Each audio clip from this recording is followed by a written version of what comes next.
ابو بکر نے سب کچھ اسلام کے لیے محبوب آپ کے حکم پر قربان کر دیا۔ نوریوں کے سردار جبرائیل آتے ہیں، ٹاٹ کا لباس پہنا ہے۔ اللہ کے محبوب پوچھتے ہیں آیا جبرائیل ابو بکر سے تو چندہ مانگا تھا، اسلام کو چندے کی ضرورت تھی، اس لیے ابو بکر نے ٹاٹ کا لباس پہنا، تو نے کیوں ٹاٹ کا لباس پہنا؟ اس پر نوریوں کے سردار جبرائیل عرض کرتے ہیں اللہ کے محبوب، اللہ تبارک و تعالیٰ کو ابو بکر کی یہ ادا اتنی پسند آئی ہے، جس وقت سے زمین پر ابو بکر نے ٹاٹ کا لباس پہنا ہے، اللہ نے آسمان کے فرشتوں کو حکم دے دیا ہے ابو بکر کے طریقے پر چلتے ہوئے آسمان کے فرشتوں تم بھی ٹاٹ کا لباس پہن لو۔ ابو بکر کو اللہ کے محبوب نے کتنی بار دنیا کے اندر رہتے ہوئے ہی جنت کی بشارت دی، ابو بکر فی الجنہ، ابو بکر فی الجنہ، ابو بکر جنتی ہے، ابو بکر جنتی ہے، ابو بکر جنتی ہے۔ اس کے بعد فاروق اعظم رضی اللہ تعالیٰ عنہ گھر کی طرف جاتے ہیں، گھر کا آدھا مال لے کر محبوب کے قدموں میں لا کر رکھ دیتے ہیں۔ پھر وہ وقت بھی آتا ہے، ایک سائل جب حضرت عثمان غنی رضی اللہ تعالیٰ عنہ کے پاس مانگنے کے لیے آتا ہے، اللہ کے محبوب کے پاس کچھ بھی نہیں تھا، اللہ کے محبوب کے پاس جو کچھ بھی ہوتا استعمال ہو جاتا یا غریبوں کے اندر تقسیم کر دیتے۔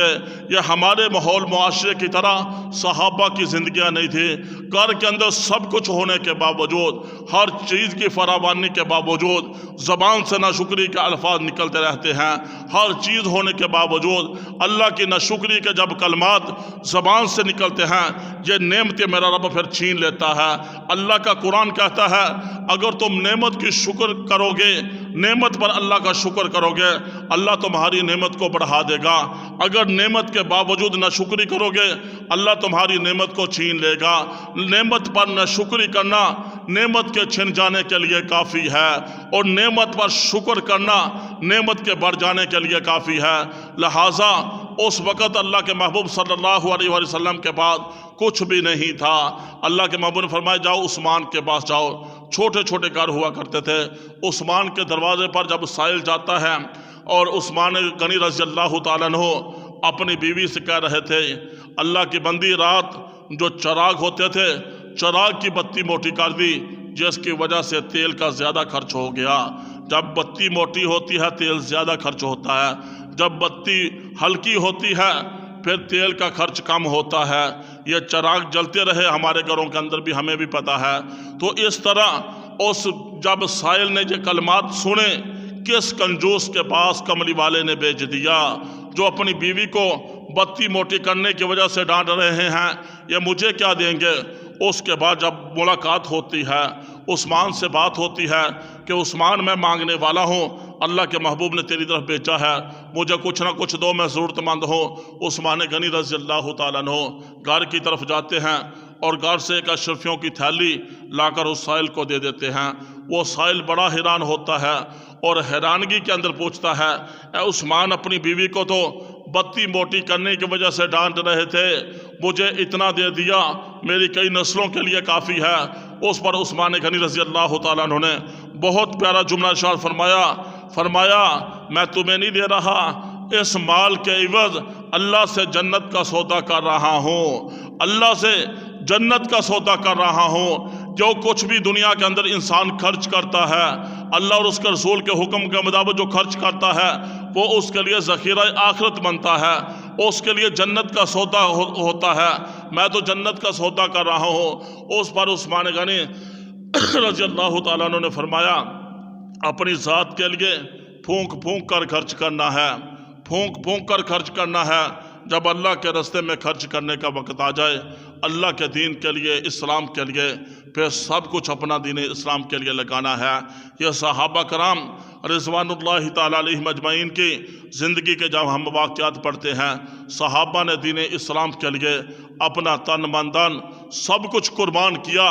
جس کی برکت سے آج دین ہمیں ماں کی گود کے اندر نصیب ہوا۔ وہ صحابہ کی قربانی ہے اس کے پیچھے۔ اس دین اسلام کی، اس کلمے کی قدر اگر پوچھنی ہے، صحابہ سے پوچھو۔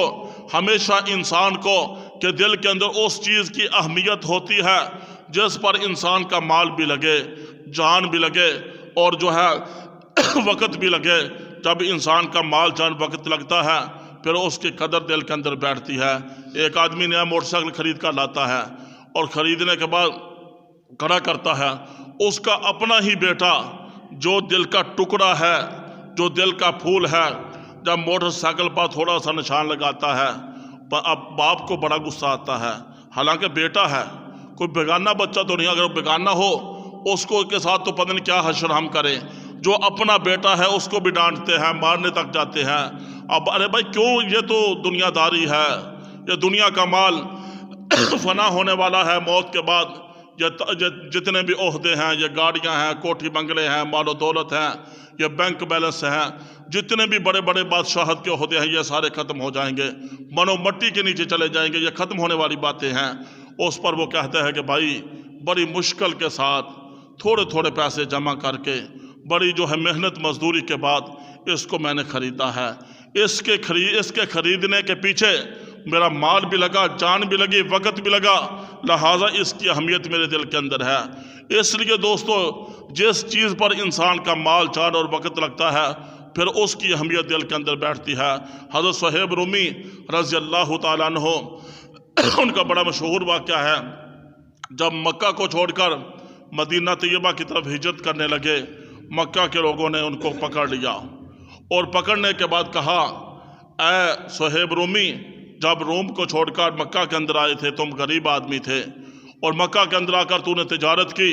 اللہ نے تیری جولی کو بھر دیا، اب تیرے پاس بہت سارا مال و دولت ہے، بہت بڑا تاجر ہے، تو لہٰذا ہم تمہیں مدینہ طیبہ کی طرف ہجرت کرنے کی اجازت نہیں دیتے۔ تو اس پر کہا کہ میں تو مدینہ کی طرف محبوب خدا کے پیچھے ہجرت کرنا چاہتا ہوں، جس محبوب کی خاطر جو ہے صہیب نے روم کو چھوڑا، محبوب کے قدموں میں آ کر بیٹھا، اب اسی محبوب کے پیچھے مدینہ طیبہ کی طرف میں جانا چاہتا ہوں۔ اس پر مکے کے مشرکین نے کہا، اگر تم مدینہ طیبہ کی طرف جانا چاہتا ہے، جتنا تیرے پاس مال و دولت ہے ہمیں دے دے، تمہیں جانے کی اجازت ہے۔ اس پر صہیب رومی رضی اللہ تعالیٰ عنہ نے ارشاد فرمایا، اس مال و دولت کی کیا اہمیت ہے، محبوب خدا کے جو ہے مقابلے میں اس مال کی کیا وقت اور ویلیو ہے، جس محبوب کی خاطر صحابہ تو اپنا تن من دھن سب کچھ قربان کرتے تھے، جس محبوب کی خاطر محبوب تو کے قدموں کے نیچے صحابہ تو کانڈا چبھنا بھی برداشت نہیں کرتے تھے، سارا کا سارا مال صہیب رومی نے مشرکین مکہ کو دے دیا۔ اس کے بعد مدینہ طیبہ کی طرف ہجرت کر کے محبوب خدا کے پاس پہنچ گیا۔ وہ صحابہ کرام تھے جن کے دلوں کے اندر محبوب خدا کی محبت تھی۔ اللہ کے محبوب نے فرمایا، لا یؤمن احدکم حتی اکون احب الیہ من والدہ ووالدہ والناس اجمعین، تم میں سے اس وقت تک کوئی کامل مومن نہیں ہو سکتا جس وقت تک تم اپنی ہر چیز سے زیادہ، بیوی بچوں سے زیادہ، اولاد سے زیادہ، اپنے گھر بار سے زیادہ، تجارت سے زیادہ، دنیا کی ہر چیز سے زیادہ مجھ محمد کے ساتھ محبت کرنے والے نہیں بن جاتے، اس وقت تک تمہارا ایمان مکمل نہیں ہوتا۔ لہذا صحابہ کرام رضوان اللہ تعالیٰ علیہم اجمعین نے محبوب خدا کے ساتھ محبت ظاہری طور پر ہی نہیں کی، صرف زبان ہی سے نہیں کی، بلکہ ان کے وجودوں سے ایک ایک جو ہے اساس محبوب خدا کی سنتوں کی خوشبو آیا کرتی تھی۔ وہ صحابہ جنہوں نے سب کچھ محبوب خدا کے حکم پر قربان کر دیا، وہ صحابہ اسی وجہ سے تو صحابہ کو دنیا کے اندر رہتے ہوئے ہی جنت کے سرٹیفکیٹ ملے، جنت کے اعزازات ملے۔ وہ صحابہ کرام رضوان اللہ تعالیٰ علیہم اجمعین کی جماعت نے محبوب خدا صلی اللہ علیہ وآلہ وسلم کے حکم پر سب کچھ قربان کیا۔ جب مسجد نبی کی تعمیر کا وقت آیا، اللہ کے محبوب نے فرمایا، یہ ابو ایوب انصاری کے گھر کے سامنے ایک پلاٹ خالی پڑا ہوا ہے، 2 یتیموں کا ہے۔ محبوب خدا یتیموں کے پلاٹ پر قبضہ نہیں کرتا، بلکہ محبوب خدا تو یتیموں کے سر پر دست شفقت رکھتا ہے۔ اللہ کے محبوب نے فرمایا، جو یتیموں کا مال کھا جاتا ہے، اور ابھی بچے ہیں، بھتیجے ہیں، رشتہ دار ہیں، یتیم بچے ہیں، جو ان کا مال کھا جاتا ہے، ظاہری طور پر تو وہ محسوس کرتا ہے میں نے خوراک کو اپنے پیٹ کے اندر داخل کر لیا ہے۔ اللہ کا قرآن کہتا ہے کہ نہیں نہیں نہیں، وہ خوراک نہیں ہوتی، وہ جہنم کی آگ ہوتی ہے، جہنم کی آگ ہوتی ہے۔ وہ گلے کا توق تو بن سکتا ہے، اس انسان کو یتیموں کا کھایا ہوا مال پھر فائدہ نہیں دے سکتا۔ اللہ کے محبوب فرماتے ہیں ان کو خریدنا چاہتا ہوں اور جہاں مسجد نبوی کی تعمیر کرنا چاہتا ہوں، ابو بکر صدیق رضی اللہ تعالیٰ عنہ کھڑے ہوتے ہیں، مسجد نبوی کے لیے خرید کر کے اس پلاٹ کو وقف کرتے ہیں۔ اللہ کے محبوب نے فرمایا ابو بکر فی الجنہ، ابو بکر جنتی ہے، ابو بکر فی الجنہ، ابو بکر جنتی ہے۔ اس طرز پر صحابہ کی زندگیوں کی سینکڑوں مثالیں موجود ہیں۔ اللہ کے محبوب نے جب بھی اسلام کے لیے صحابہ سے قربانی مانگی، جانی طور پر بھی، مالی طور پر بھی، وقت بھی، سب کچھ صحابہ نے محبوب خدا کے حکم پر دین اسلام کے لیے پیش کر دیا۔ اللہ کے محبوب صلی اللہ علیہ وآلہ وسلم نے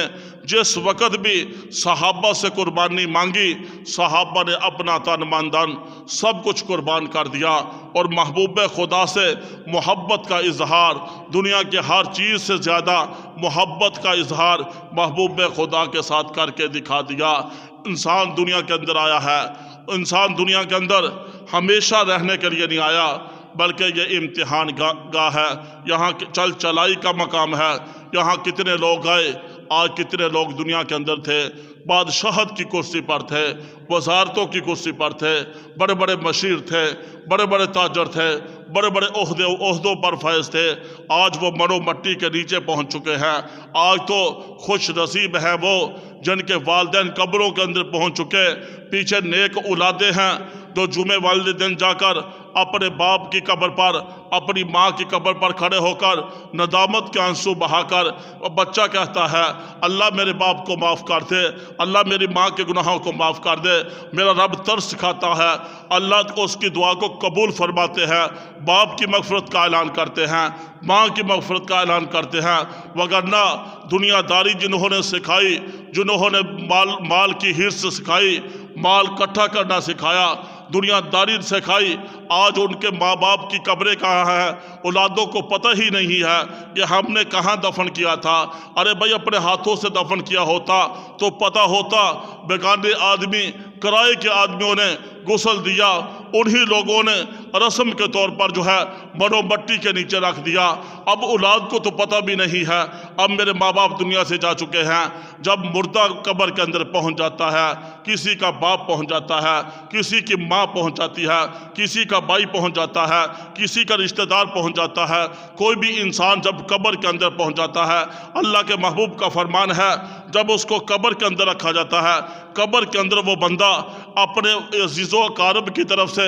رشتہ داروں کی طرف سے، اولاد کی طرف سے، ماں باپ کی طرف سے، بیوی بچوں کی طرف سے، دوستوں کی طرف سے احسان ثواب کا اس بے قراری کے ساتھ، اس اضطراب کے ساتھ انتظار کرتا ہے۔ جس طرح مچھلی کو پانی سے باہر رکھ دیا جائے، مچھلی تڑپتی ہے، اضطراری کا اظہار کرتی ہے کہ مجھے فوراً جو ہے پانی کے اندر رکھ دیا جائے۔ مردے کو جب قبر کے اندر رکھا جاتا ہے، مردہ بھی بے قرار ہوتا ہے، اضطراری حالت میں ہوتا ہے کہ میری طرف میرے رشتہ دار میرے لیے احسان ثواب کرے، میری اولاد میرے لیے جو ہے احسان ثواب کرے، میرے جو ہے بہن بھائی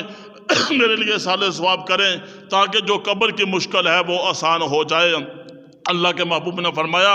جب مردے کو قبر کے اندر رکھا جاتا ہے، وہ قبر کے اندر احسان ثواب کا اس طرح انتظار کرتا ہے جس طرح مچھلی کو جب پانی سے باہر رکھ دیا جاتا ہے، جس انداز میں مچھلی جو ہے انتظار کرتی ہے کہ مجھے فوراً پانی کے اندر رکھ دیا جائے۔ دوستو یہ ہمارا حق ہے، ہمارے والدین، رشتہ دار، عزیز و اقارب، تعلق والے دوست احباب جتنے بھی دنیا سے چلے گئے، ان کے اعمال کا سلسلہ ختم ہو گیا۔ ہم زندہ ہیں، سبحان اللہ کہہ دیا،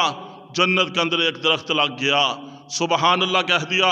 جنت کے اندر دوسرا درخت لگ گیا، السلام علیکم کہہ دیا، ہمارے لیے نامہ اعمال کے اندر 10 نیکیاں آ گئی۔ صبح سے شام تک کروڑوں نیکیاں ہم کما سکتے ہیں، لیکن جو قبر کے اندر پہنچ چکا ہے